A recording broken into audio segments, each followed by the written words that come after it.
every word of worship with one accord. Every praise is to my God. Sing hallelujah to our God. Glory, hallelujah to our God. Every praise is to our God.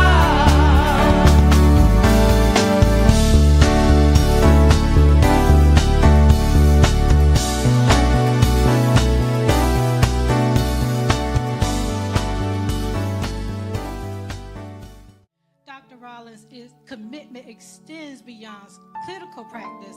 She is a passionate advocate for holistic, evidence-based oncology care and a mentor to future generations of healthcare professionals. Through her extensive experience, she has witnessed both the challenges and triumphs that come with a cancer diagnosis. This fuels her dedication to making a meaningful impact in the lives of patients. As a doctor of nursing practice, Dr. Rollins is a leader in her field, navigating the complexities of oncology while emphasizing the critical role advanced practice providers play in the healthcare system.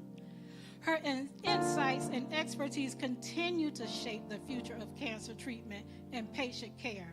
Now, Love CFI, I want you all to get on your feet. And my personal thanks in advance. And welcome Dr. Natasha Manning Rollins.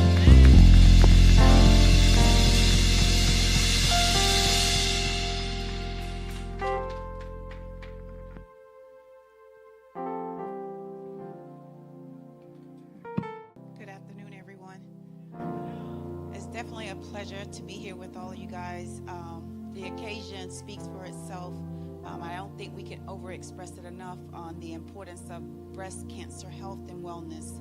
I mean, unfortunately, African American men and women alike, we are unfortunately at the forefront of some of the most insignificant outcomes when it comes to breast cancer. So I speak to Cynthia and thank her so much for actually embracing me and welcoming me as a member to come in and share some of my knowledge and experience with breast cancer awareness. So I hope you guys are going to be filled with information. My agenda today is to inform and to empower, and that is Black men and Black women. So I'll get the PowerPoint presentation started. The topic today, of course, is going to be understanding breast cancer and the breast cancer risk, symptoms, and prevention. So, of course, the agenda is just going to be simplistic. We're going to go ahead and do the introduction to breast cancer. So I'm outlining the agenda here, as you guys can read up on the PowerPoint presentation. The first topic, as I mentioned, is the intro to breast cancer. The second agenda on the topic today will be risk and prevention.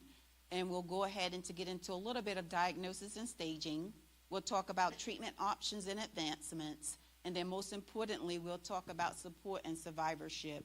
So we'll get ready to start with the introduction to breast cancer and basically just give us like a simplistic overview on what breast cancer is. Breast cancer arises when breast cancer cells proliferate and grow uncontrollably, unfortunately. Tumors in the breast, they generally develop at a slow pace. By the time a lump becomes noticeable or you feel it, it may have been there or been present for up to 10 years, 5 to 10 years to be exact. Some tumors, however, are aggressive and can grow significantly faster than the typical breast tissue. Approximately 80% of breast cancer, it originates in the milk ducts. And around 10% start in the lobules of the breast, with few emerging from other breast tissue. As we go through this, you will see when I get ready to go into each step about the different types of breast cancer, we'll look at where this area is according to the diagram. You'll see the locations on lobules, milk ducts, just the tissue there in the diagram will show you, as I just mentioned before I put to this slide here, the different locations where breast cancer originates. So introduction to breast cancer is the classification of breast cancer is determined by the specific cells in the breast that become cancerous. The majority of breast cancer starts in the ducts or the lobules. This type of cancer can extend beyond the breast. It can travel by the blood vessels or the lymphatic vessels. When breast cancer disseminates to other areas of the body, unfortunately, this is referred to as what we call metastatic breast cancer. I do have a reference here at the bottom of this page. It has the CDC. The CDC is one of the referencing points that I have captured a lot of this information and data from to share with you guys today. But if you ever want to, you can go to the CDC website. They'll outline all specifics about breast cancers in its entirety.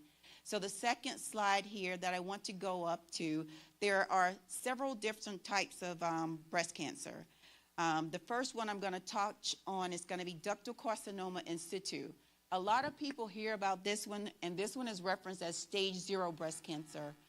The other one I will talk about will be intraductal carcinoma breast cancer. That's one of the most common forms of breast cancer. And then the last one that I'll speak on briefly will be metastatic breast cancer. So with ductal carcinoma in situ, I'm going to give you just some specifics regarding it. So ductal carcinoma in situ is also referenced as DCIS. This is known as non-invasive or precancerous breast cancer. In this condition, abnormal cells are found within the milk ducts, which are the channels that transport milk from the lobules to the nipple during breastfeeding. The term in situ or in situ, however you guys would like to reference it, it means in place. That means it has not penetrated beyond that location to the other parts of the breast. And it's used to, of course, because abnormal cells remain within the milk ducts, it has not spread beyond that simple location. Also, to follow up with ductal carcinoma in situ, just a little bit more of the terms that I just mentioned. We reference this as pre-invasive or precancerous changes in the breast that are often used in relation to DCIS. Sorry about that glitch, you guys. I do have on progressive, so I couldn't see that far. So while DCIS itself is non-invasive, it has the potential, guys, to progress to invasive breast cancer if it's not treated. Following treatment for DCIS, there is a slight chance of experiencing either a recurrence of DCIS or actually the development of invasive breast cancer, unfortunately. The next slide, we're going to go into invasive ductal carcinoma. As I mentioned, invasive ductal carcinoma is the most common one. In this situation, the cancer arises when atypical cells from the milk ducts or the lobules, they spread into the surrounding breast tissue. The cancer cells have the ability to move from the breast to other parts of the breast by way of the bloodstream or the lymphatic system, actually. This can happen early on when the tumor is still small or later when the tumor has grown larger. When breast cancer, unfortunately, metastasizes, the first location typically it targets is the lymph nodes located underneath the armpit. This is what we call in medicine locally advanced breast cancer. Like a lot of patients, they may come in, of course, they're not early stage 1, they're not early stage 2, but they're still early stage breast cancer, which we are aiming for a cure. They may be stage 3. Stage 3 is typical when patients end up having locally advanced breast cancer, meaning that it spread beyond the breast tissue into the armpits, but it did not spread anywhere else into the body. So metastatic breast cancer, of course, I know you guys have heard so much about this. There's a lot of literature, there's a lot of commercials and things about the advancement of medications in breast cancer.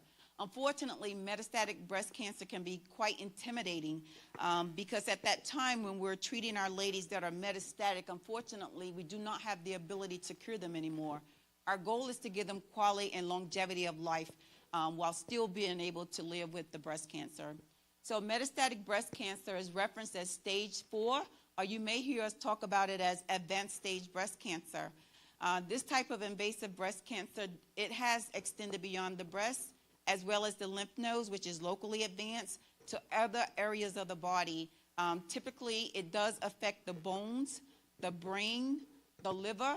Unfortunately, we can have skin involvement and also in the lungs. Metastatic breast cancer, of course, as we have outlined, it is not classified, I'd say, as a distinct type of breast cancer, and yet it rather just represent progression, meaning that it is an advanced stage that, as I mentioned a moment ago, we no longer have the ability to cure. Our goal at that time is palliating the patient's breast cancer while treating them and allowing them to, one, be on some type of therapy that they can tolerate without it causing them too many adverse side effects or complications from the advanced stage cancer treatment. So the next step, of course, when we talk about breast cancer, we do hear people talk about so many different types of breast cancers. So when we come into the common invasive breast cancer profile, we have several. We have invasive ductal carcinoma. We have invasive lobular carcinoma. So in invasive carcinoma, this is also known as infiltrating ductal carcinoma. It still originates in those milk ducts, and it's the most prevalent form of breast cancer. Then we have invasive lobular. Lobular, it actually originates in the lobules, and it ranks as the second most type of invasive breast cancer. Least common invasive breast cancers, let's get into the first one that I just mentioned, which is inflammatory breast cancer. Although, of course, we know triple negative is one of those ones that we hear of that people feel is the worst. It is one of the most aggressive because we have limited treatment options. But I wanted to share with you guys invasive or inflammatory breast cancer. This one right here is highly aggressive, unfortunately. It is a type of locally advanced breast cancer. It is termed inflammatory breast cancer due to its symptoms that involve like the swelling and inflammation of that breast tissue. There's redness in this type of cancer. The symptoms may develop within a matter of weeks, whereas with other forms of breast cancer, the symptoms do take years. It could take a lot longer for us to even acknowledge or realize on any imaging or self-exam that we have a abnormal breast mass in our a tissue in our breast mass. The next one is Paget's disease of the breast. So Paget's disease of the nipple, it refers to like in situ. You remember that in situ DCIS? It means it is located in that place. So with Paget's, it's also a term of in situ cancer. It's located in the skin of the nipple. And the area immediately surrounding that, typically associated with underlying breast cancer. With this, of course, these outcomes are like anything that's stage 1 to stage 3. We're going to cure that patient. Our agenda is to identify their breast cancer and then formulate their treatment depending on their type of cancer biology. The next one you may hear, of course, is metastatic metaplastic breast cancer. It's generally larger and it possesses a higher grade compared to more prevalent types of breast cancer. These cancers are challenging to diagnose because their tumor cells may appear significantly different from those of more common breast tissues or breast cancers. Some of the least common invasive breast cancers. Okay, so of course we've outlined the least common, and as I mentioned, that's inflammatory, Paget's, as well as metaplastic. Some of the 3 top most common ones, of course, we already know. That's the ductal carcinoma in situ, invasive ductal carcinoma, as well as the most advanced one, unfortunately, which is metastatic. So prognostically, we talk about what are the prognoses with these breast cancers and these different types of cancer biologies. So prognosis, of course, for invasive breast cancer varies based on an individual's specific diagnosis and the treatment received. Generally, early-stage breast cancers tend to have a more favorable prognosis compared to those identified as more advanced, which is i.e. metastatic. Treatment options for early and locally advanced invasive breast cancer typically involves a combination of therapy. That includes surgery, radiation therapy, chemotherapy, hormone therapy, HER2 targeted therapy, and or other drug therapies. The choice of treatment is influenced by the stage of your cancer and actually the tumor characteristics, including the hormone receptors and also the HER2 status. Those are very important. When it comes to your hormone status, when you're hormone positive, and you'll see a lot of ladies, or you hear a lot of ladies and gents being identified as having hormone positive breast cancer. So that means that there are a plethora of treatment options for hormone positive breast cancer. If it's not hormone positive breast cancer, that means that it's triple negative breast cancer. Or it could be hormone negative with HER2 positive. So, but triple negative, unfortunately, we do have a lot of great medications and treatments on the horizon, but unfortunately, it is still one of those elusive breast cancers. Triple negative breast cancer, unfortunately, it is diagnosed a lot later in staging, and it's also diagnosed in very early, young age Black women, unfortunately. I'm talking about ladies in their 20s and their 30s. These are people who have no breast cancer history or association from family genetics or any gene mutations. Some of them do have some genetic mutations that predispose them to developing this type of breast cancer. But nonetheless, triple negative breast cancer, although I did early on mention inflammatory because it's so aggressive because of its nature of presentation, triple negative by far is the most complex one I would say that we've had to deal with when it comes to breast cancer. So prognostically, a range of factors linked to the tumor are assessed together to assist in prognosis, and also it helps us guide the treatment options for everyone for early and locally advanced breast cancer. These factors encompass the overall incidence rate of breast cancer is greater among white women compared to Black women. I know we say or hear things about like we only see us as the ones that typically are being diagnosed with these breast cancers, but unfortunately white women get diagnosed a lot more often than we do. The next slide thing here, it tells us between 2017 and 2021, and this was the latest data that I was able to pull from the Susan G. Komen's website. It says the incident rates of breast cancer for both white women and Black women saw a slight increase. It was less than 1% annually, but nevertheless, there was an increase between both races. That includes white women and Black women. On again here on the prognostic slide, it says the stage of breast cancer is the most critical factor influencing prognosis. Typically, the earlier the stage of the cancer when you're diagnosed, the most favorable the prognosis is.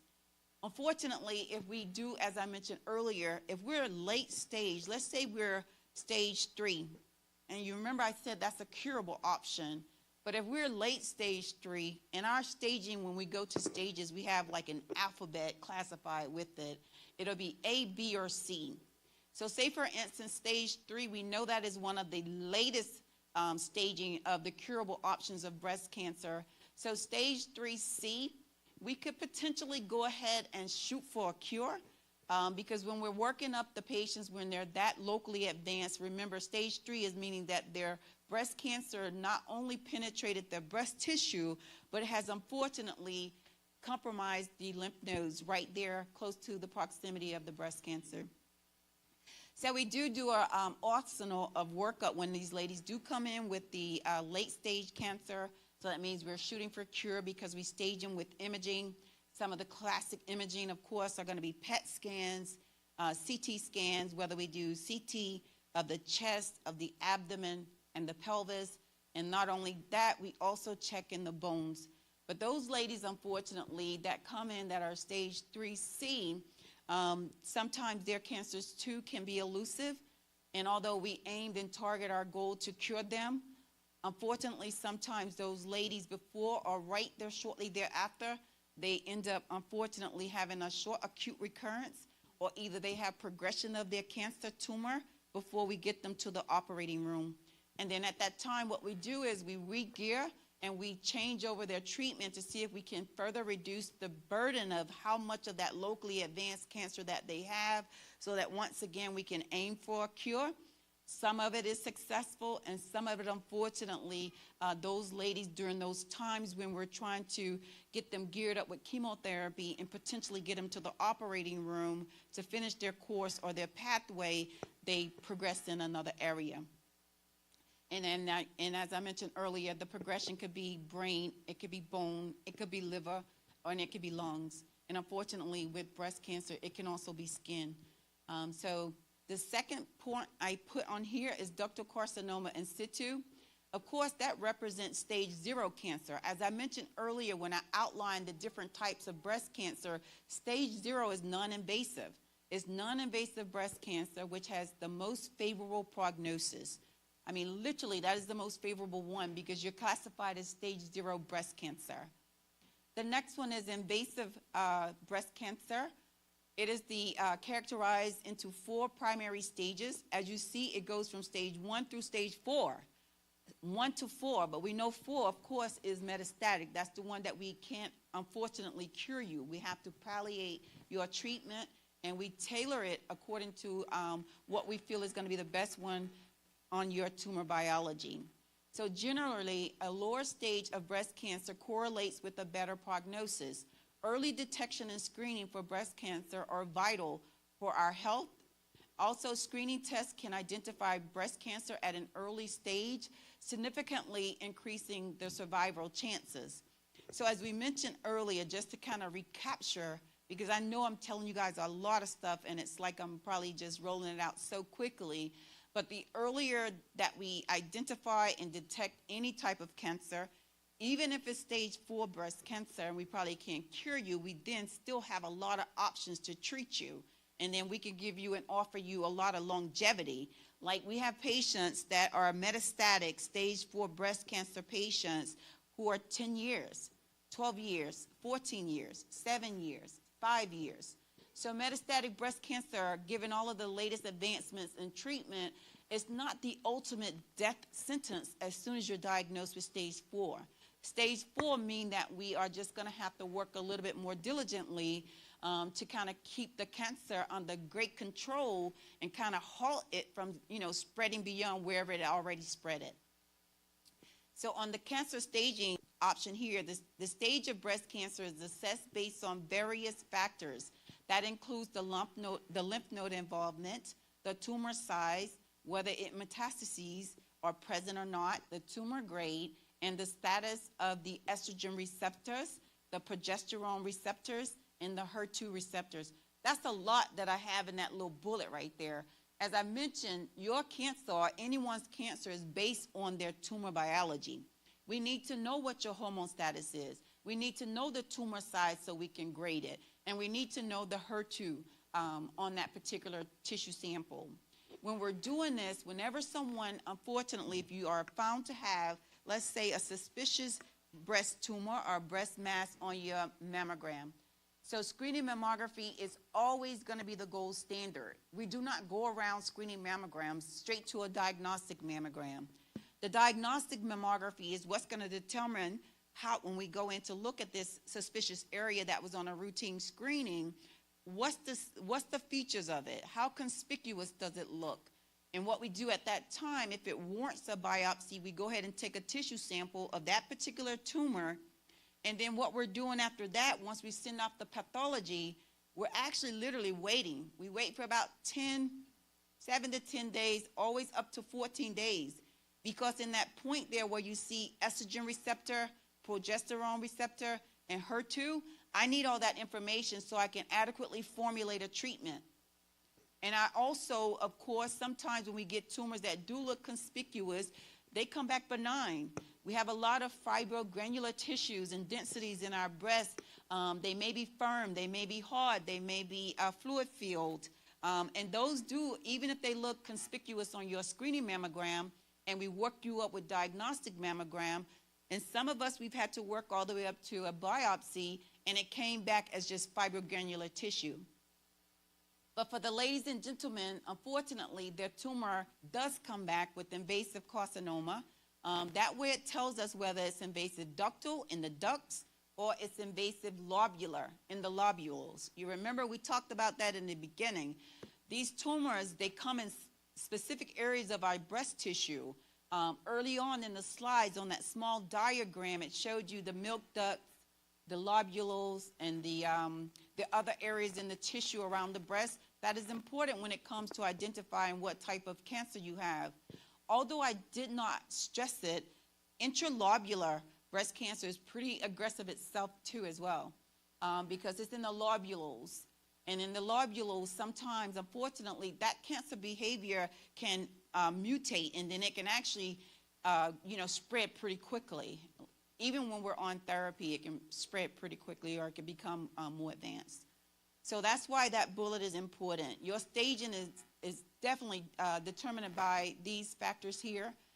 When it goes to whether metastases, of course, once we get in your stage 3 and you have the nodal advancement, we do a PET right then, or either we do CAT scan imaging, because that's going to be the key to tell us whether we're going to be having a conversation about cure or if we're going to have a conversation about palliation of your tumor.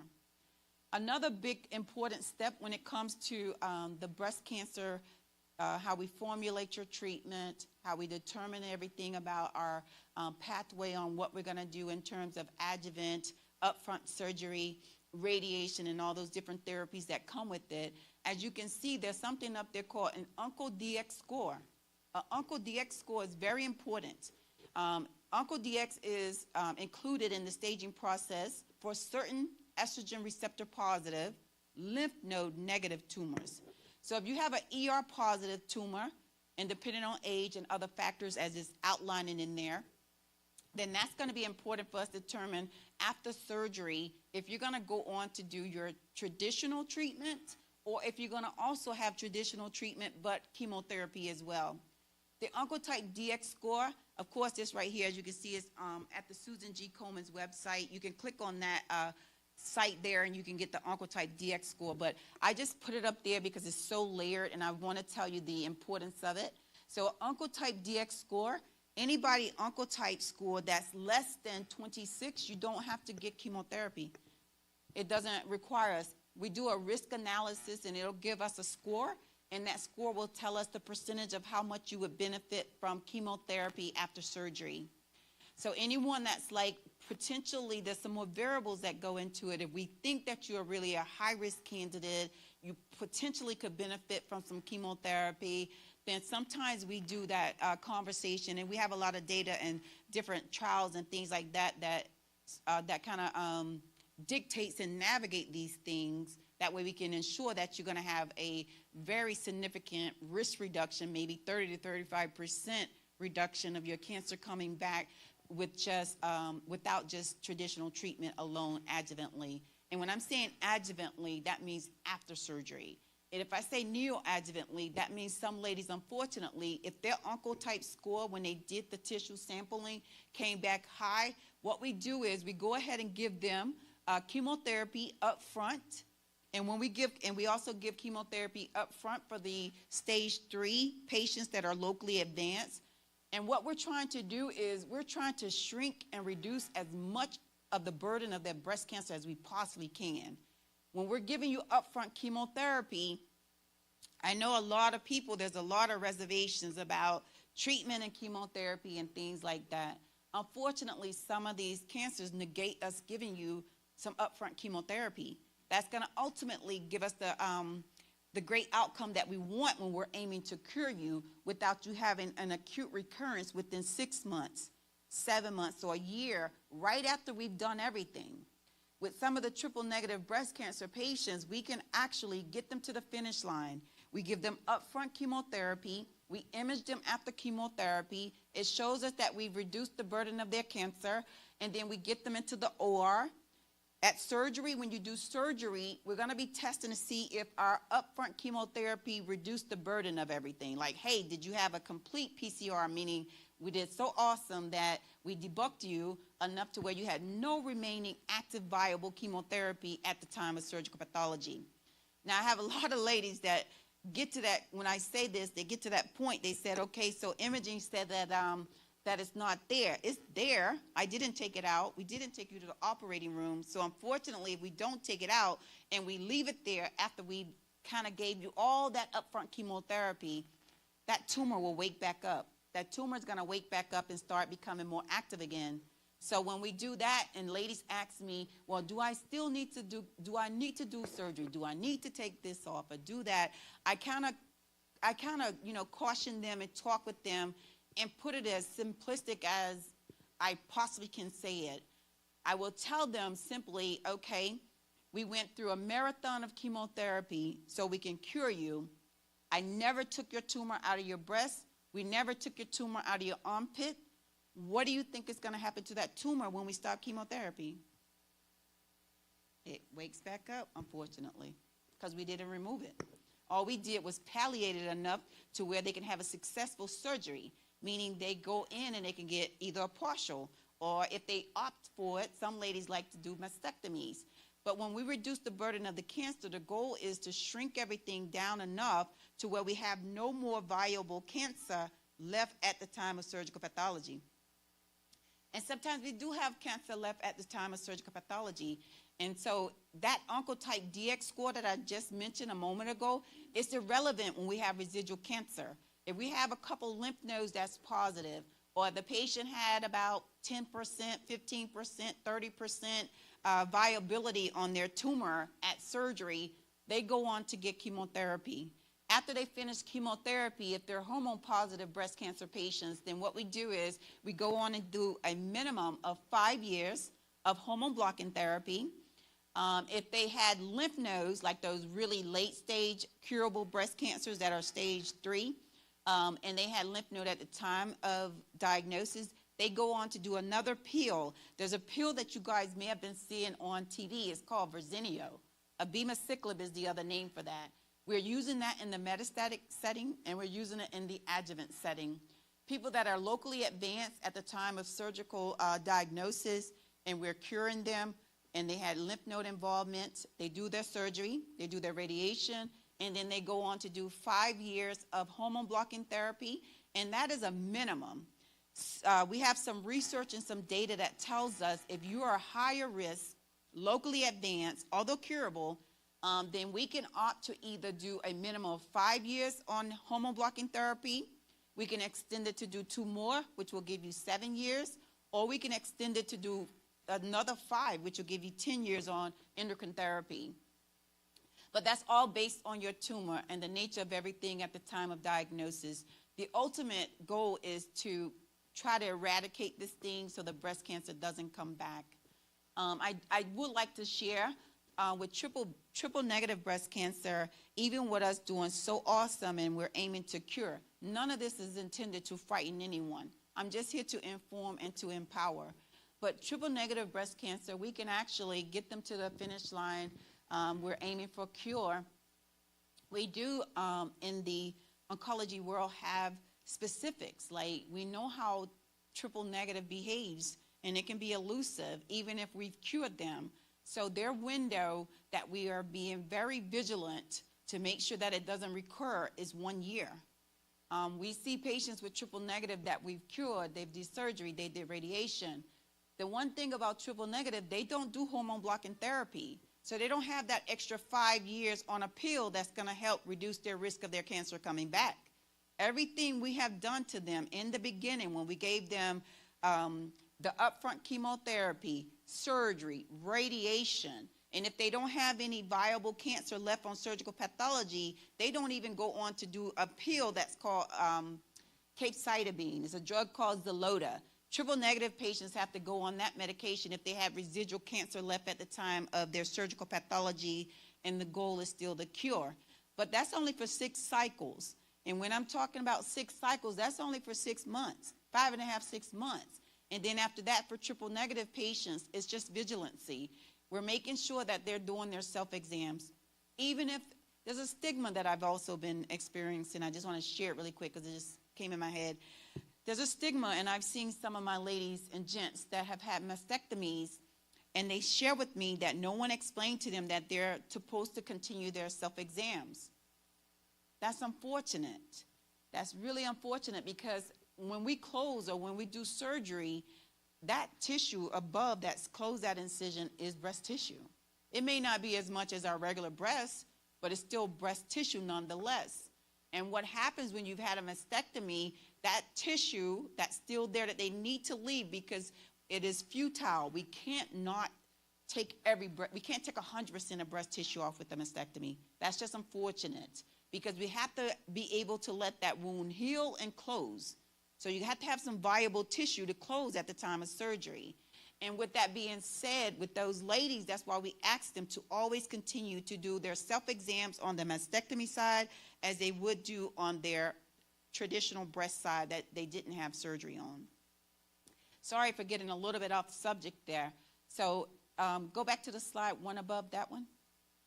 All right, good. So the last thing here on the information about the Oncotype DX score, as I mentioned, that profile is to evaluate the potential benefits of chemotherapy alongside hormone therapy or specific cases with estrogen receptor positive or HER2 negative cancer. So Oncotype DX score is a very important number too, guys. And for those who were diagnosed before 2018, anybody that was diagnosed with breast cancer before the year 2018, breast cancer staging relied solely on the lymph node status, the tumor size and dimension, and the presence or absence of metastases. After 2018, that's when Oncotype DX score was born. Now with DCIS, right now it's in the works. We're going to have an Oncotype breast DCIS score. And that's going to tell us, hey, would these ladies benefit from doing radiation? Or would it be okay for them just to do their surgery with the lumpectomy and they be done? So there's a score that's going to come back too to help further navigate their adjuvant treatment modality as well. Next slide. All right, so this one here, we're going to go into the breast cancer statistics. The incidence of breast cancer differs among various demographics, as we all know. There are a lot of disparities between men and women, as well as among individuals of different ethnic backgrounds and also age groups. The rates are also fluctuating across the United States and globally. So I'm focusing on women right here in particularly. So this year alone, it is projected that there will be over 316,950 new cases of invasive breast cancer. This figure includes new instances of primary breast cancer, but it excludes recurrences. So this is just new cases this year, 2025. Also, there's going to be 59,000 new cases of ductal carcinoma in situ, which is a non-invasive form of the breast cancer, as we educated earlier, along with about 42,000 deaths attributed to breast cancer this year. Now, this is not by ethnicity. This is not just for black women. This is just globally. This is for the world. This is 2025. So it's some staggering statistics. But as we mentioned earlier, the best odds that we have is detecting it early. Some of the things that comes with detection is you're going to be assessing your breasts. I mean, you're going to be very intimate with your breasts, men and women. You want to make sure you're doing at least an exam, if not nightly, in the shower. You're doing it once a week, once a month. You want to see if anything is going to change or deviate from your normal tissue and your normal breast that you already know of. Zoom, please. So this is going to be the statistics on men. So the rates of breast cancer varies across demographics, as we know, right? There are distinctions between gender as well as among individuals from various ethnicities and ages again. Now, these statistics are in the United States and worldwide. This is for men here. In 2025, this year alone, there's going to be 2,800 new cases of invasive breast cancer in men in the United States. This number accounts for new diagnoses of primary cancers, including recurrences. And furthermore, they're going to be an estimated over 510 deaths in males this year, 2025 alone.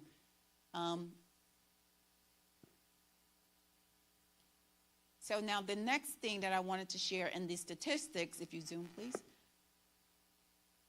So with the statistics between 2017 and 2021, this is the latest data off of Susan G. Coleman's website.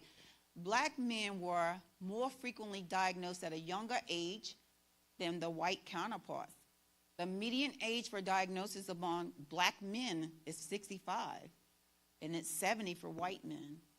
During the same period between 2017 and 2021, there was a slight increase in the incident rate of breast cancer in men altogether, black or white, rising by less than 1% annually. The breast cancer mortality for men has remained consistent between 2018 and 2022.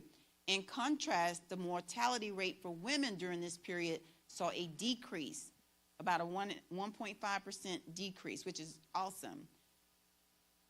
So the next line, we're going to go with signs and symptoms. I know you guys have been waiting eagerly to get to this one. Can we zoom, please?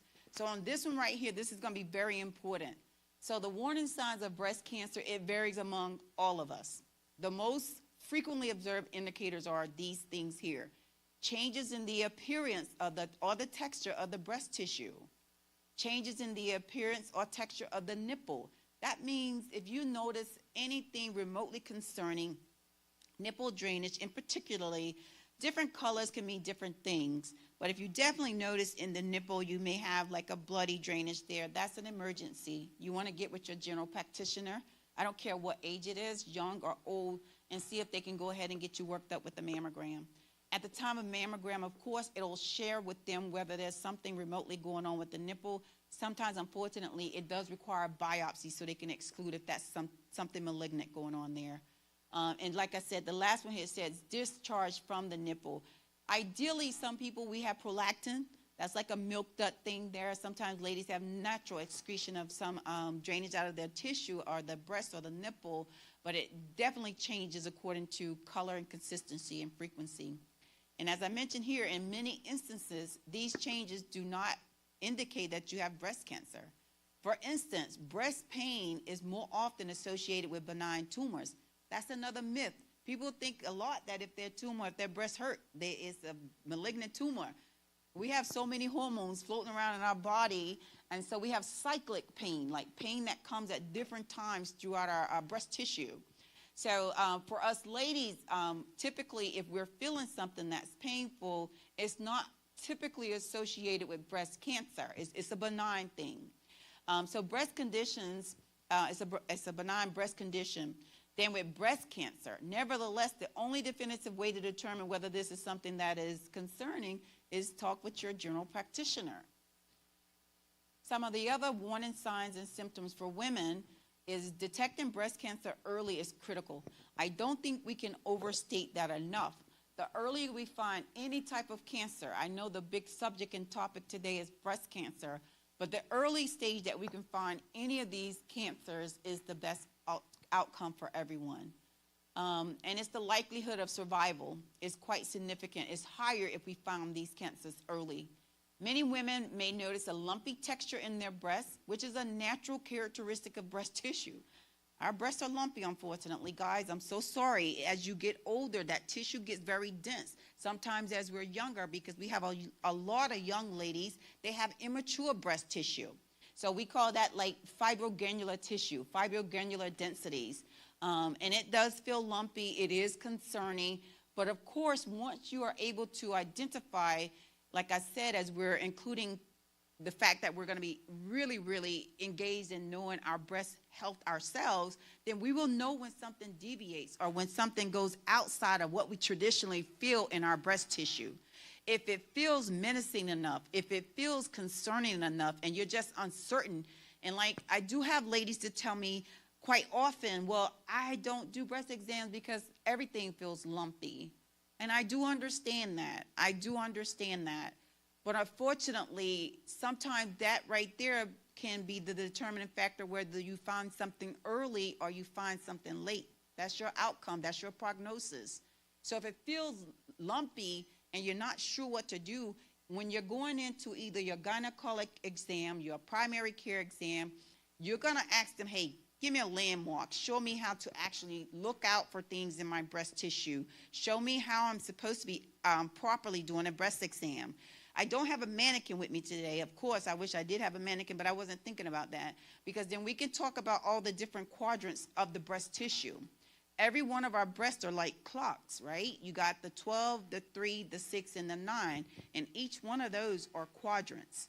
And that right there is how we even identify, when we do our biopsies, which area of that breast tissue that has been compromised by either or DCIS or either the breast cancer, the invasive ductal carcinoma. Many women, of course, as I mentioned earlier, they have lumpy breasts, but some women experience more pronounced lumpiness than others. But in most instances, this is not a cause for concern. If lumpiness is consistent throughout the breast and it resembles the texture of other breast tissue, then it's normal. That means it's not something that is menacing. However, lumps that feel firmer, different from the surrounding breast tissue, or represent a noticeable change. If you guys feeling around and you say, this one just doesn't feel like the normal stuff that I feel here, then it could be benign, but it could be cancerous. Of course, this type of lump could indicate whether the breast cancer or a benign non-cancerous tissue condition, such as a cyst or fibroadenoma. A lot of ladies, we do have benign cysts in our breast as well. So that's something too to just, just keep in mind. I think the very important thing that we can probably ascertain from anything that I'm seeing to us today is just being familiar with your breasts. Seeking attention when you notice something, as I'm mentioning in the slide, that is a little bit different than what you're used to feeling. Next slide. All right, so let's get into nipple discharge just briefly. Zoom, please. So with nipple discharge, liquid coming from the nipple is the discharge. It can be concerning, but is infrequently associated with breast cancer. So you see that first bullet, even if you have nipple drainage, it is not always something that's cancerous. The discharge may occur as a natural response when the nipple is compressed. Indicators of potentially serious issues like breast cancer include discharge that happens without nipple pressure. It is present in only one breast, so unilateral, and it is either bloody or clear rather than milky, okay? Nipple discharge may also represent an infectious process or another condition requiring medical attention. So those are some important things to kind of remember and reflect on when it comes to the nipple discharge. Now this right here, we're going into men now. Zoom, please. So for men, a painless lump or thickening in the breast or chest region is the most prevalent warning sign for breast cancer in men, along with other conditions that necessitates medical evaluation. Any alteration in the male's breast or nipple can indicate male breast cancer, with signs including a lump, a hard knot or thickening in the breast, the chest, or under the arm. Under the arm, though, it is usually painless, but it can be sensitive, like tender, like it feels sore. Changes in the breast size or shape, dimpling in the male breast, puckering in the male breast, redness of the breast skin, itching in the male breast, scaly sore or rash on the nipple, or retraction of the nipple, meaning that it is pulled in. We call that an inverted or retracted nipple, or there's other areas of the breast and rare nipple discharge. Due to men typically having significantly less breast tissue than women, it may be easier to identify warning signs in men compared to women. So, of course, I know that another association with men, I know some men, we have male tissue. We call it gynecomastia. So with gynecomastia, of course, you're going to have bigger pecs than what you typically would have. But on here, as it mentioned there in those classic signs from men, because your tissue is a lot thinner than ours, you don't have all the different variations of sizes that most women have, you could easily appreciate something that is just not right. I've seen men present with, they could be in the gym, honestly, this is one story, in the gym, working out, and then just felt a tender knot right up under his nipple, his pec right there. It just didn't feel right. He had never felt it before. So he went in and talked to his doctor. He felt embarrassed because he was like, hey, nothing's going on here. But anyway, nevertheless, they were very vigilant. They were proactive. They got imaging. He got a mammogram, and he found breast cancer. And it was early stage. So he was able to go in, have a mastectomy, and, of course, get his treatment, radiation, and all that kind of stuff, and be on his hormone-blocking pills, and he was good to go. But unfortunately, we do, in some men, we find men also in late stage, of course. They're stage 4. They're metastatic. They're coming in late. By the time that tumor in their breast pec or behind their nipple or anything like that is evident, sometimes the size is quite big, actually.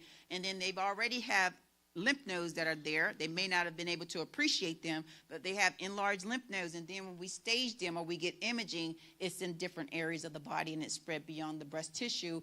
And now, unfortunately, they're metastatic. So risk factors here.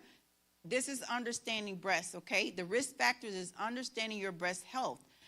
Is the first step clinically. That's the first classic thing that we can do for ourselves. Know our breasts. That's the journey. That's the journey we're on, because our goal is to eradicate breast cancer if we could. And the most important thing, if we can't eradicate it, we want to find it early so that we can go on to have a meaningful life and just have breast cancer and not let breast cancer have us.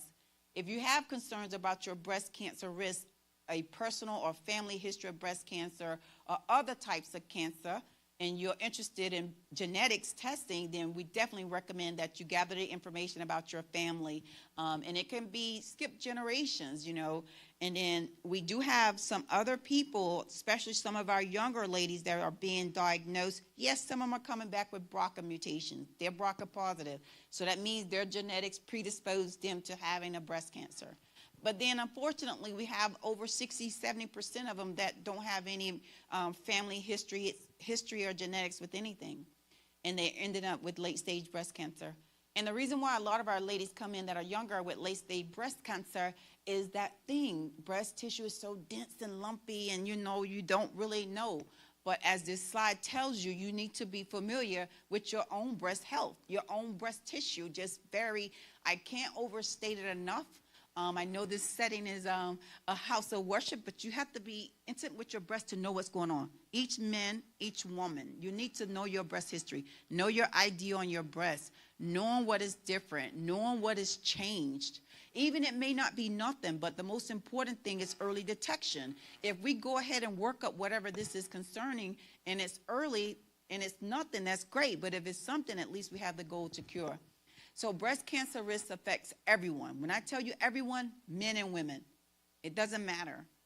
Everyone is affected by breast cancer. Although some individuals, they face a greater risk than others. You know, the genetics, young age, things that they've come in contact with, maybe environmental. But there's other things that make some people a little bit higher risk of developing breast cancer than others. So by educating yourself about your breast cancer risk, you can make informed decisions regarding your breast care, and you can take control of your health. So that's the ultimate goal. We want you to be advocates for yourself. Proactiveness is going to be the key. Now, the risk factors for Black women, and I just focused on Black women because, of course, that speaks to all of us, right? So in general, non-Hispanic Black women experience lower incidence. You hear that? We experience it lower than our counterparts, which are white women. According to the latest data from January 2021, approximately 361,000 Black women in the U.S. were either breast cancer survivors or they're living with it. That is a lot. That's really staggering, honestly. So the next thing here for Black women, and particularly, the cancer is most prevalent, and it's the most prevalent type of cancer for us. Out of all cancers, and you know we have many, breast cancer is the most common one for Black women. It is anticipated that there will be approximately 40,000 new cases of breast cancer among Black women in 2025 alone, and we're only 3 months in the year. This is from this data and research right now. In general, the incident rate of breast cancer in non-Hispanic Black women is lower compared to non-Hispanic white women. So the incidence is lower than us, but the mortality is higher in us. It says between 2017 and 2021, the incidence of Black cancer among Black women and non-Hispanic Black women saw a minor increase. It was less than 1%, but it's still an increase. So that's where it comes to early detection. Yes, early detection is the key. We want that. But we want to make sure that we are just engaged and know what's going on and know when to seek our general practitioner to evaluate things. All right, let's get into ages now. So with Black women, non-Hispanic Black women are often diagnosed with breast cancer at a younger age. I just mentioned that earlier compared to non-Hispanic white counterparts. We are diagnosed so young, and most times when our young ladies are diagnosed, they're triple negative, most aggressive, triple negative, late stage. Yes, we aim for cure, but unfortunately some of them come in with non-curable. Between 2017 and 2021, the median age of diagnosis for non-Hispanic Black women was 61 years, whereas it was 65 years for non-Hispanic white women.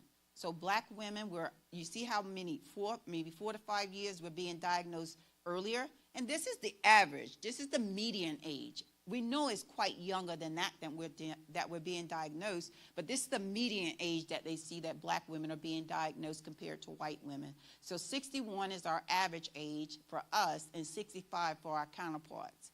So the median represents the middle value in a data set, indicating that roughly half of non-Hispanic Black women received their diagnosis before turning 61. I just said it.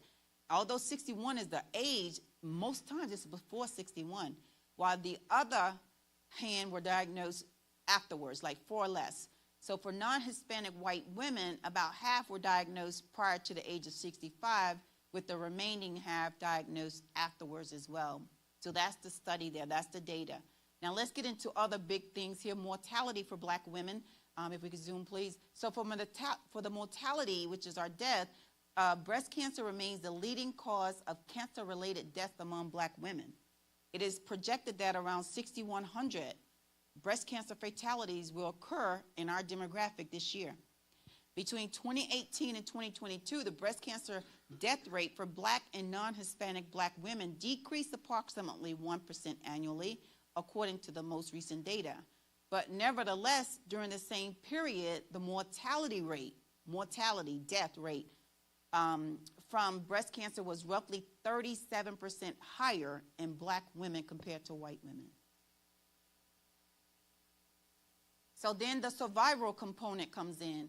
So for black women, despite improvements over time in breast cancer survival rates for non-Hispanic black women, these rates still lag behind those of white and non-Hispanic white women.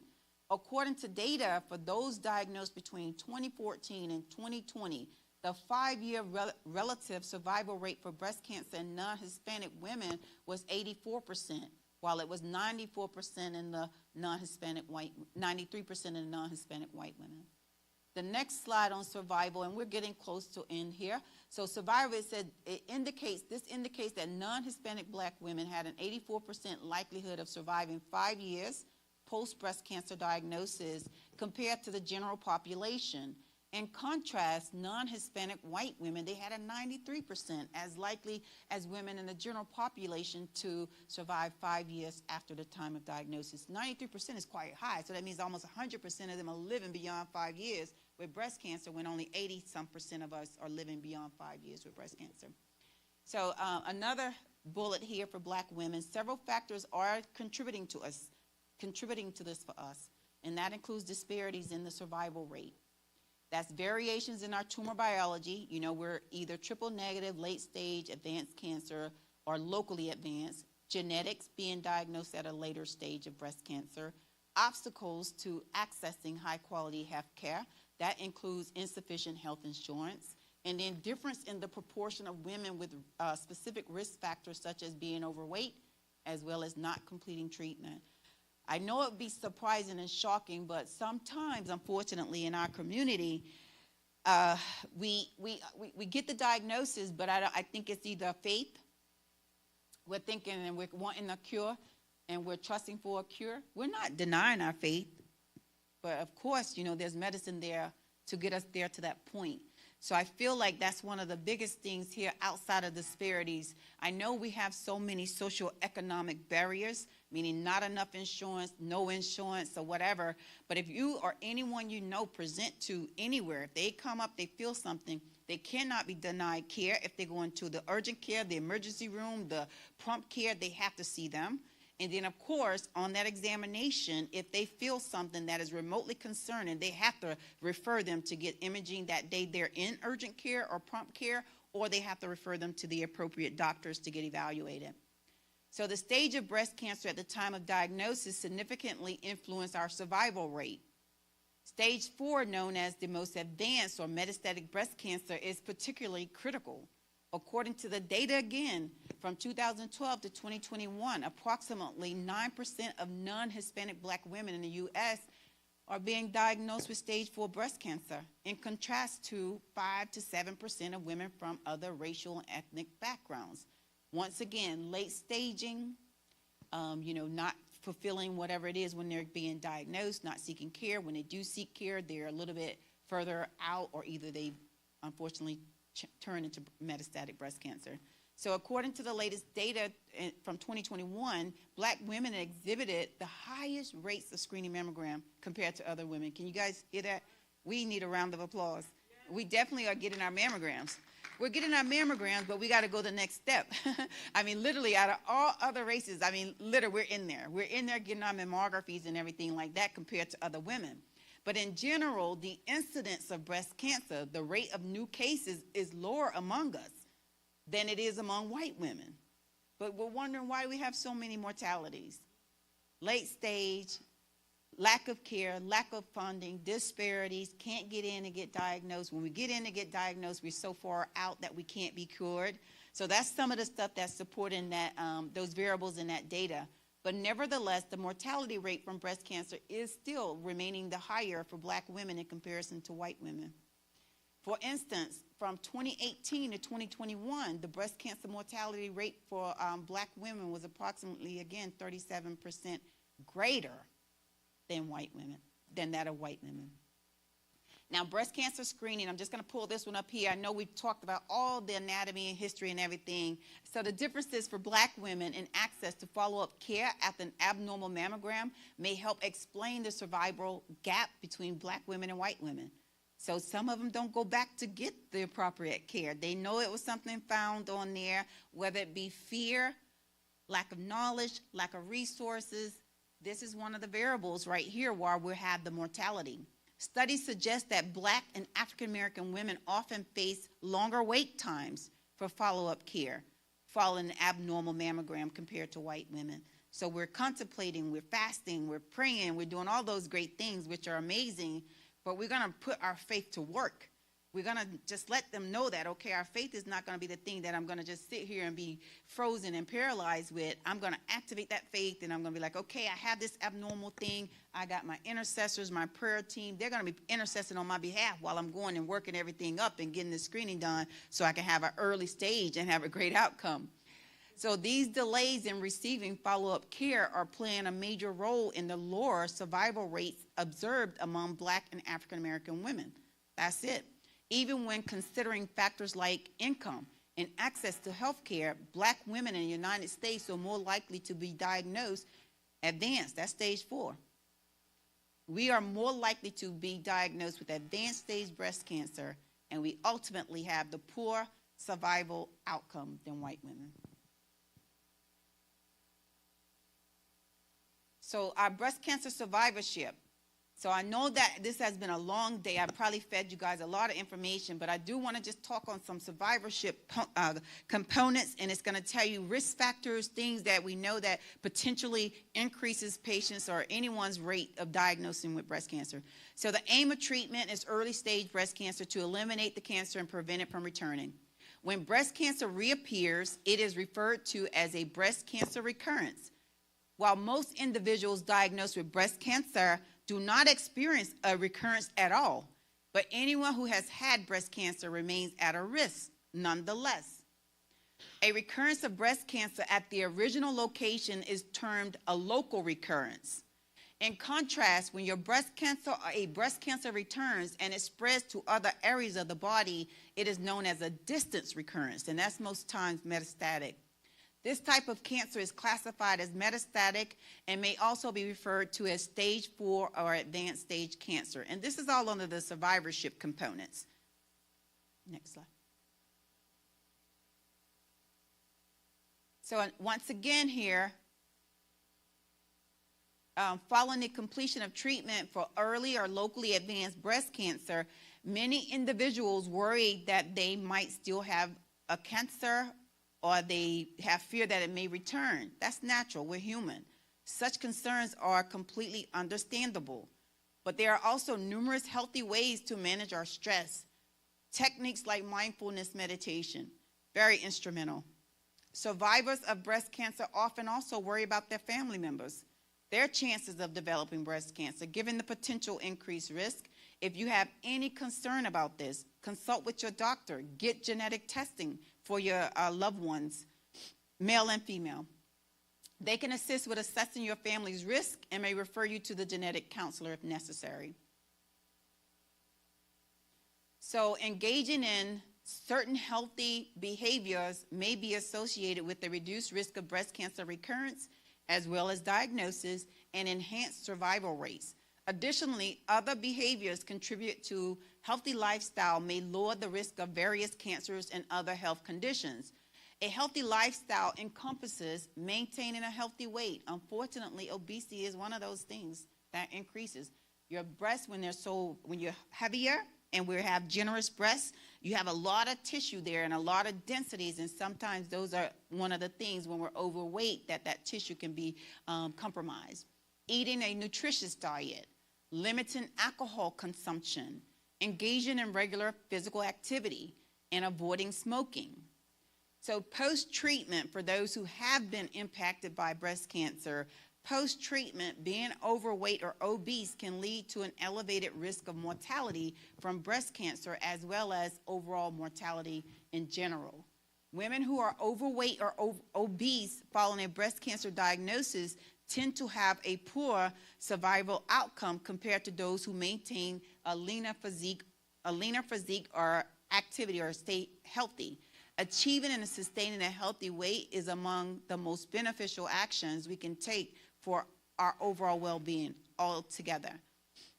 Nutritious eating, while the exact relationship, and we get this a lot, while the exact relationship between diet and survival or diet and diagnosis following breast cancer or during breast cancer is not completely understood, there's no definitive diet or nutrient that has been shown to improve your breast cancer diagnoses, like at the onset, preventatively, or your survival outcome.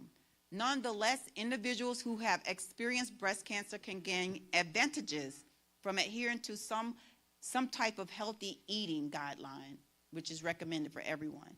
So I know I have had patients ask me, well, should I take away sugars, or should I do this, or should I eliminate that, or should I? There's no data right now that give us 100% definitively data that says that you have to eliminate certain things out of your diet. There's no food category. We do know from the American Surgeon General, though, for red meat, that is a direct association with colon cancer. We have recently, from the American Surgeon General, been found that alcohol increases the risk of breast cancer for women. And that includes any spirits, more than 1 glass a day, and that could be wine, liquor, beer, any of it. It increases our rate for breast cancer. And that's right now recently been proven. That was this year, 2025, January, the American Surgeon General. So you can look at some of those things. So we do have some components that give us some direct correlation with breast cancer. But when it comes to your diet, because I know a lot of people are concerned, but it's not just diet. There's other environmental factors that we have no control of. Pollutants in the air, the preservatives, things that the food are being processed with, dyes. There's so many other things. So I think a good rule of thumb is moderation, healthy eating, getting those plant-based things in, fruits, nuts, veggies, water. Those are going to be essential. Eliminating how much, really, some of the protein. I mean, you can get your protein through legumes and beans and chia seeds and all that kind of stuff, quinoa. So if you want to get on like a plant-based, I just saw something, I think it was 2 weeks ago. You guys may have seen it on the Today Show, Mediterranean diet. Have you guys heard about that one? The Mediterranean diet right now is one of the diets that they're leaning most towards as being the healthiest diets for anyone. But guess what? They drink red wine every day. So it's always some stigmas there, but I'm just saying, Mediterranean diet, olive oils and all those things, plant-based, that's what the data is showing us right now. So that's that component about, nutrition, because I can't overstress it enough.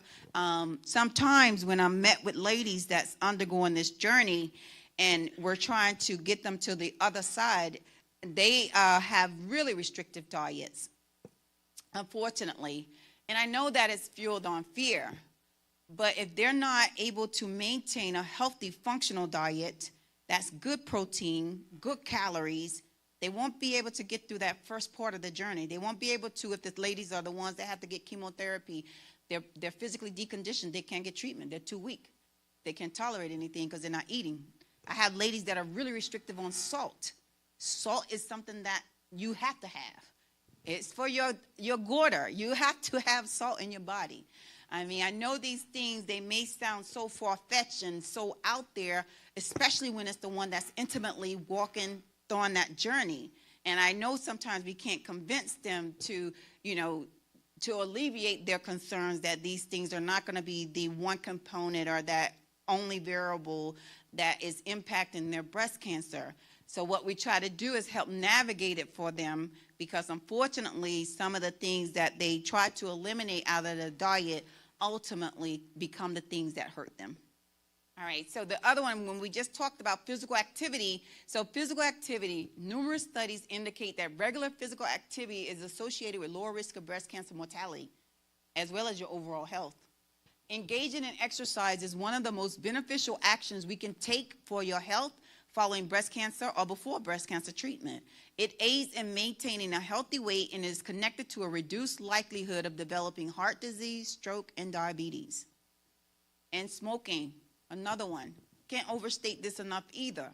There is a growing body of evidence indicating that smoking is associated with the higher risk of breast cancer. Now, this is proven by the Surgeon General, by the way.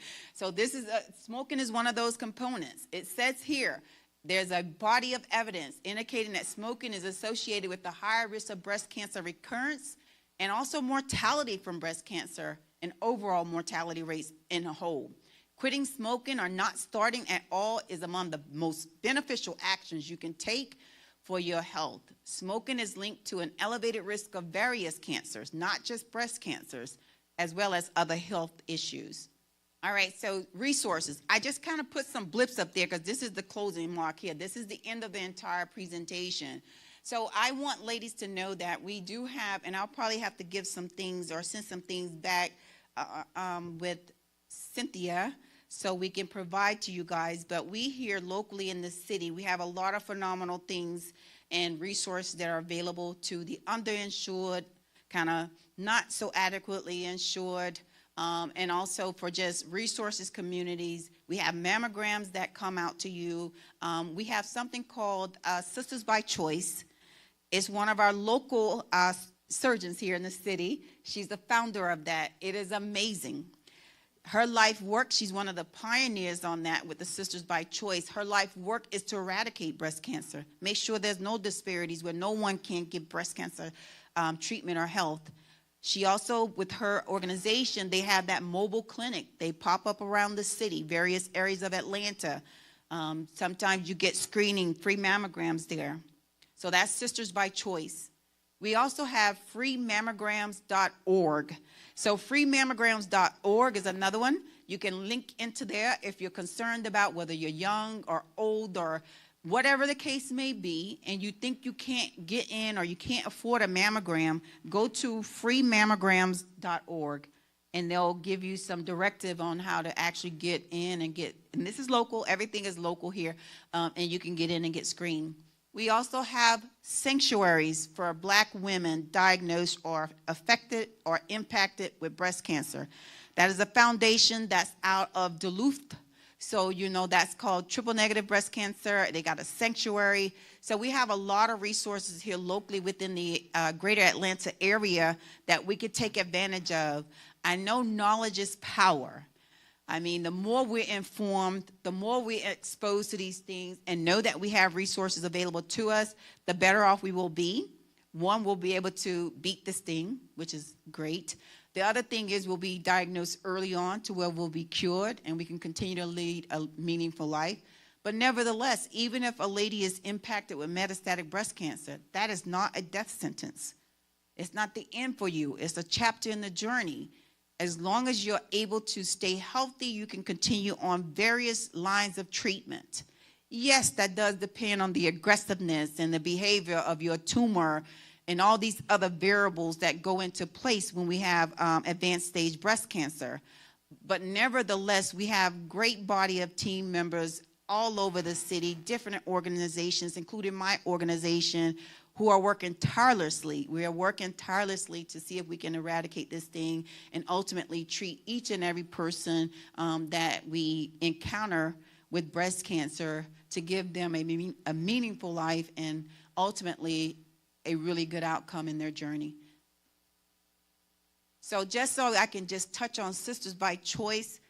Sisters by Choice, the founder, of course, you guys, if you're from this area, if you're not from this area, you could just Google Sisters by Choice. I mean, they have the little pink, it's amazing. It'll blow your mind.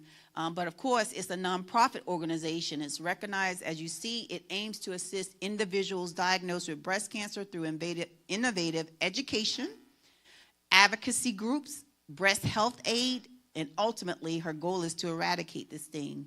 So that's one of the biggest ones that I know that is doing a lot. They are also sponsored by Grady and a couple of other hospitals within the area. So it's available to people. There are resources out there. You just have to search and Google it and see what it is that you need so you can help navigate this thing, whether you are sitting there, have never had a mammogram, but you felt something and you're uncertain if you want to go get the mammogram. Look around if you feel as though you don't have insurance. There's some stuff out here and some resources where you can get imaging. Then the other thing is, if you have that diagnosis, we don't want you to wait. We don't want you to sit there and just, contemplate on what I should do or, what the next step would be. Speak to your support system. Speak to someone. That's what this is all about, empowerment. We want to actually really get rid of this thing, honestly. Every one of us, I mentioned earlier, every one of us, whether it's a male or female, we all have that same risk of developing this thing in our lifetime. That is the truth. So it's our ultimate goal that we're not one of those statistics. We're not the ones that unfortunately having the highest mortality rate. We want to change the narrative. We get too much attention for all the wrong reasons. So we want black women and black men to be on the other side of breast cancer. We don't want to be the ones that they're doing all these publications about, especially by being engaged and being informed. This breast cancer has come light years beyond from when it was diagnosed. My mom is a 20-plus year breast cancer survivor. I know this thing. She was young in her 40s when she was diagnosed. We thought she was going to die. Because, when you get any type of cancer, you're afraid, right? So you're like, oh, my gosh. But you keep your faith. You don't become stagnant. And you don't let this thing beat you. Even if we get that diagnosis, we don't let it beat us, right? Our goal is to fight it. And with every muster in our body, our goal is to fight it. So, yes, so it's not like we're all removed from this thing. We're not. We're more closely connected to this thing than most of us would ever imagine or believe. Even all the colleagues that I work with, we have an intimate journey. We're empathetic and passionate about what we're doing with breast cancer. Our goal is we want to cure it. We really want to cure it. So now I'll open the panel up for questions. If anyone has any questions for me. Yes, ma'am. Absolutely great question. So, of course, we know that, like I said, environmental things are playing a significant role in this, right? So I'll go to titanium or the aluminum that they use in the deodorants. Now you have the option. We don't know exactly the amount, percentage. I can't quantify it for you, but we know the more we start eliminating these things that we have proven to show that are environmental components that can increase our breast cancer risk, we change it. So you can now get aluminum-free deodorants. You can even make your own if you're in that DIY. They have a lot of great things online that will show you ways of making it. Now, when it comes to the brassiere, the bra, the materials in the bra, that means you got elastics, right? But that's in everything. So we really have to narrow down and focus on the things that we can control, right? Unless we just go topless or either sports bras. I mean, you could do a sport bra because they don't have a lot of the wire and the elastic that they used in there to make it all snuggy and stretchy. But one thing I know you can take control of, no longer use those type of deodorants. Go aluminum free. They have them in there. Everybody is on the bandwagon. Have you not seen lately? Plant free everything. Aluminum free everything. Deodorants, body washes. Everybody is conscientious about it because, yes, this is a money thing. Unfortunately, I hate to say it. But we know that once we know better, we do better, all right? And we change things so we can further reduce our risk of being one of the ones that's part of the statistics. But nevertheless, if we are one of the ones, that's not a problem because we're going to cure it. But still, when we can change what we're doing, that is in our eating too.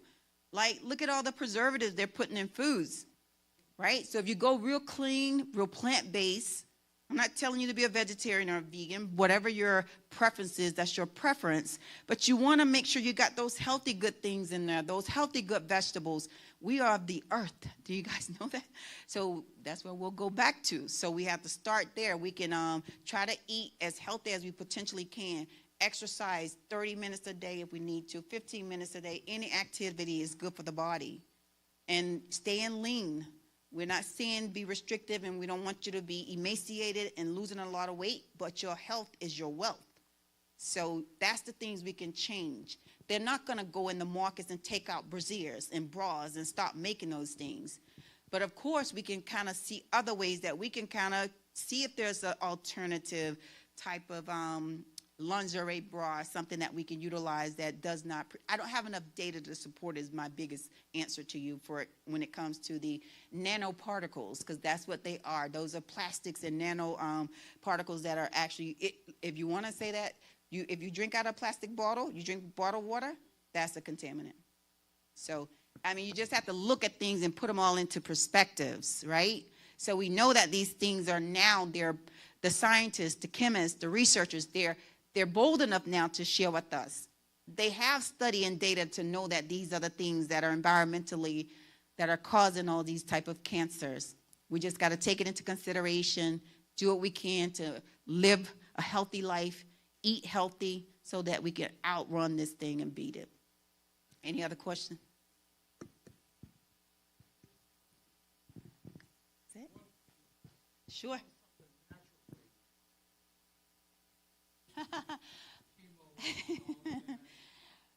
I'm so glad you put me on stage and you put me on put me on blast. What I can say to that, and let me say this, I have no data that really shares with me that there's some type of alternative or complementary medicine that will cure you, right? But we know we have healthy herbs, right? And these are for people that are not diagnosed with breast cancer. Right now, the biggest thing you can do is try to put those things in your diet. Burdock, you know that's out there. Dandelion, you know that's out there. Ashwagandha, you know that's out there. And then we have all the other plants and things like that that are really, really herbs that we know have been proven over time, but not in the Western medicine, but in the contemporary alternative medicine to eliminate or further lessen the chance for you to develop a cancer. But unfortunately, because I don't model that, I can't really 100% give you quantitative data, facts and statistics that will tell you, okay, if you do all the soursop in the world, you'll never have any cancer. I can't do that. Because legitimately, I don't have that information. But we know soursop is definitely an anti-cancer. We knew turmeric is anti-cancer. We knew cumin is one. We know all these things, cloves, herbs. Every herb you have in your cabinet can fight any of these properties, right? Eating with them now, that's what we do. Eat healthy, plant-based, lean, these type of herbs, incorporate them.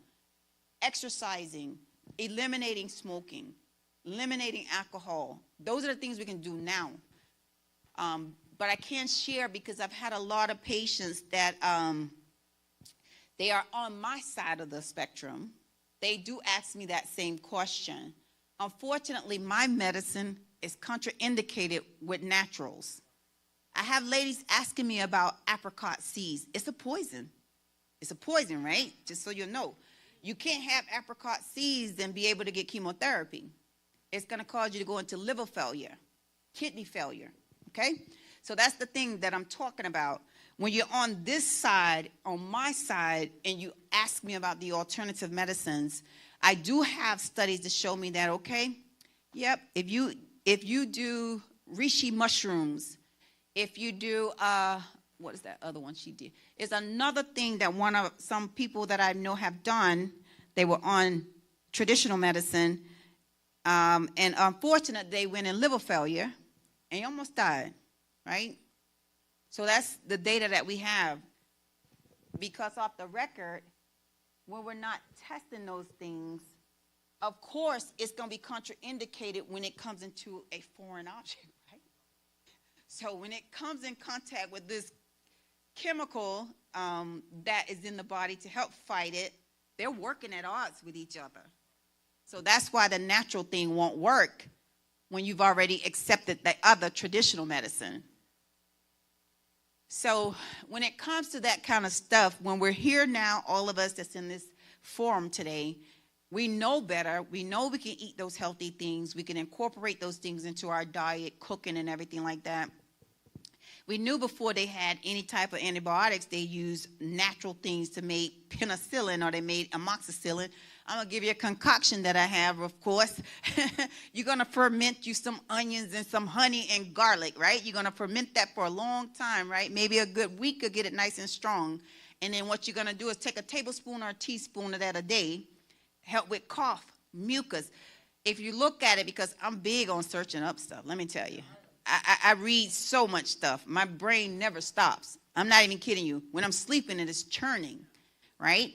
So what we're going to do is balance our knowledge of what we know is good for us to prevent us from getting to my side.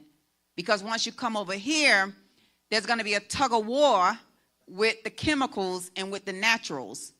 The chemicals are going to win, right? When I say that, I'm saying that you go into a toxic situation. That chemical and that natural is led you into the ER in the hospital. You're jaundiced, you're yellow, your eyes are yellow, your belly is hurting, you're in liver failure, you're in kidney failure. You got to go on some type of, treatment in the hospital so we can clean all that out of your body, because it's a tug of war. When it comes down to this, medicine is a business. Everything is a business. So when we're taught, even with but if you go back though, if you go way back, a lot of these herbs and things like that, venoms and things like that, we put those into the petri dishes, and that's how we develop antibiotics and everything, right? So our body is not too removed from those things, because that's how they formulate a lot of the medicines and antibiotics. But when you get the caustic medications, right? Because like you have we know chemotherapy, it kills good and bad, right? So that's how that thing is. You got that thing in there that we know is targeted. And I don't want you to misinterpret what I mean about medicine, because traditional medicine is helpful and beneficial to some degree, because they've already studied that thing to an exact science. When you look at what we do, we are targeting these different cancer behaviors. We've studied it enough to where we're targeted. So a lot of stuff we do is targeted medicine. We created this drug that's going to go straight to every type of abnormal mutated cell that carries hormone positive DNA. DNA and RNA is really real. So when we're doing these clinical studies, these research trials, we need participants that look like you and me, so we can better support how these things are working for people with our genetic makeup. We're not the same. They're not like us. To some degree, just our chemical makeup of how we were created and how they're created. All different ethnicities have their own genetic makeup, right? And so some of the things that work for some don't work for others. And so that's why it comes to where there's a tug of war. But now that we have ctDNA, RNA for these different cancer molecules and all this different stuff that's going on, we can precisely create something that will go and target that one thing and eradicate it. So that's the beauty of medicine. I don't want you to dismiss. I love medicine. I really do. But it's unfortunate that if we have to use our natural stuff on the other side of it, it may not give us the benefits, or it may not yield what we want to yield, because unfortunately we got a tug of war with something that's traditional outside of a natural path. Yeah. Question? Yes, ma'am. Mm-hmm.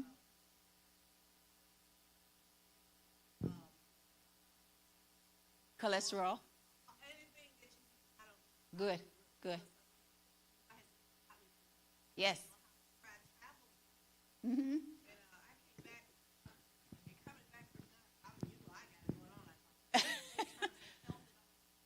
Uh-huh. Yes. Mm-hmm. Woof. So none of those naturals could touch it.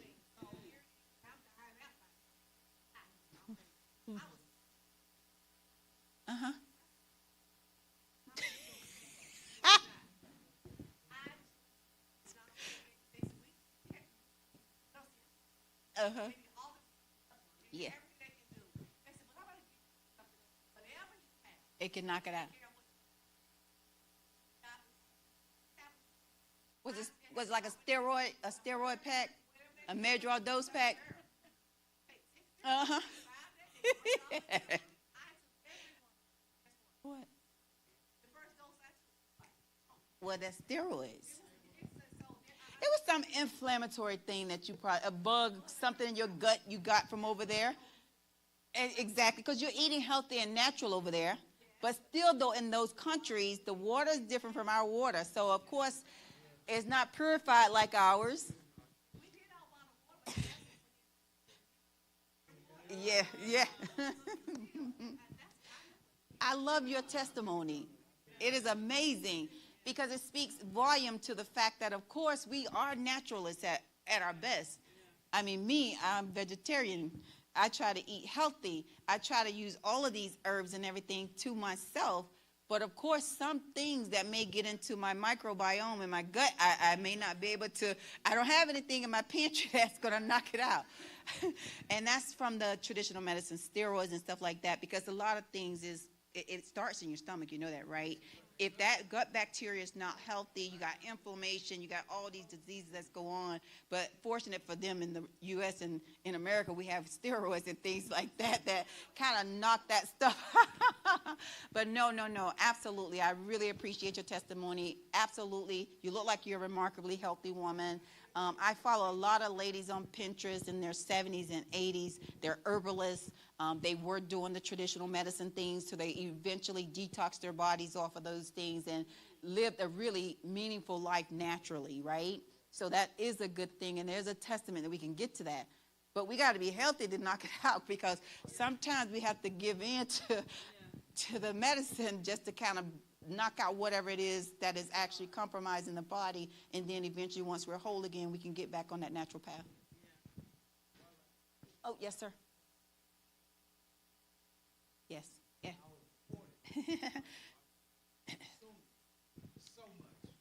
Mm-hmm. Yes.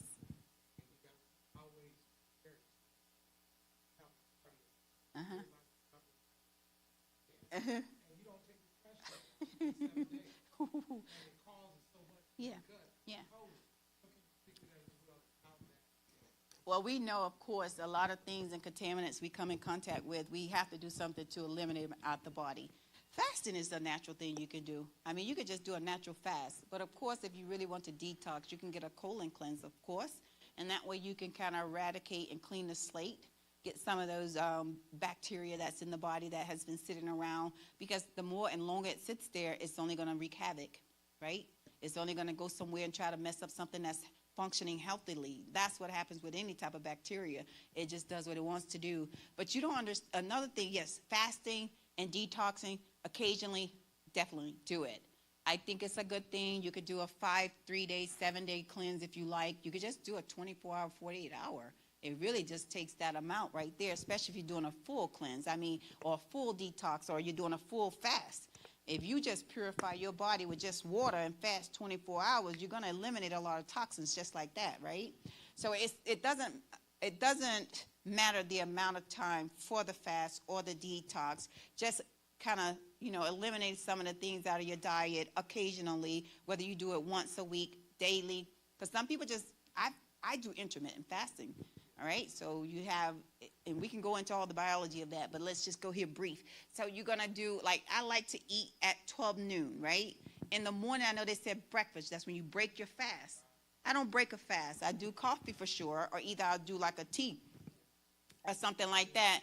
And then at 12, I'll go ahead and just start eating something, some good, reasonable stuff. And then I cut my body off at 8 or 7. So then, of course, overnight, I got at least 16 more hours aptogen. So look up aptogen. You're going to get rid of and eliminate all of those. So you put your body into a ketotic state, and then guess what? It's a clean slate. All right. Any other question? Any more questions?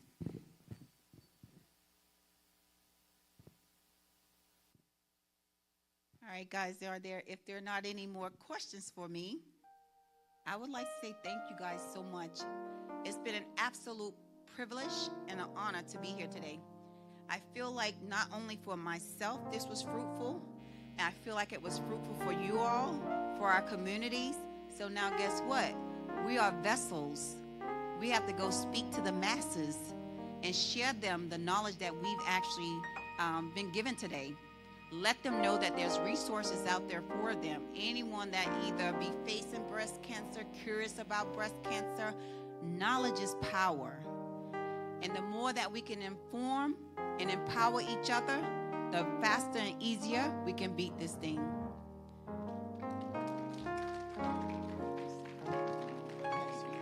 Thank you, I appreciate it. I want everybody on your feet right now. Let's give her a standing ovation. I know we did a little something different than our normal services, but how many of you know that was worth it? It was necessary. See, it's a wonderful thing. We know that Jesus is our Lord. We praise him. But he's given us people like Miss Natasha, Dr. Natasha, to give us information that's pertinent to our lives, that can help us physically. We talk about finances here, relationships, and all those type of things. And we do it during the regular hour because a lot of times people won't come back. Am I telling the truth? So we want to make sure that we have people like her to come in to speak with us about things that are very, very important. And I just want to give you a standing ovation myself. Did she do a wonderful job? Awesome, awesome. I'm so grateful, so grateful, so grateful. I want to talk about, just very briefly, for those who haven't given your life to Jesus Christ. That's the best thing I ever did in my life. I did it when I was 10 years old, gave my life to Jesus. And I'm so happy right now because I see a change. I grew up in right down the street when this was a very, very bad area. Carver Homes when they made the news. But I'm so grateful that God, he showed me himself in a very special way. And I gave my life to him, and my life changed in such a way that I've been able to touch a whole lot of people. And I'm grateful. I want to give you an opportunity right now to give your life to that Jesus. Hallelujah. Thank you, Lord.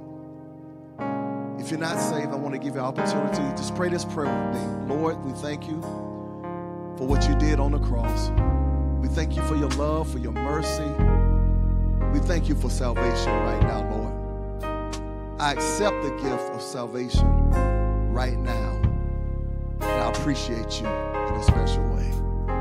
In Jesus' name we pray. If you prayed that prayer, you really believe that in your heart, that Jesus died on the cross for your sins. He rose on the third day. You're saved right now. You don't have to do a lot of calisthenics. All you have to do is really believe that in your heart and operate understanding that he did this thing for you. Hallelujah.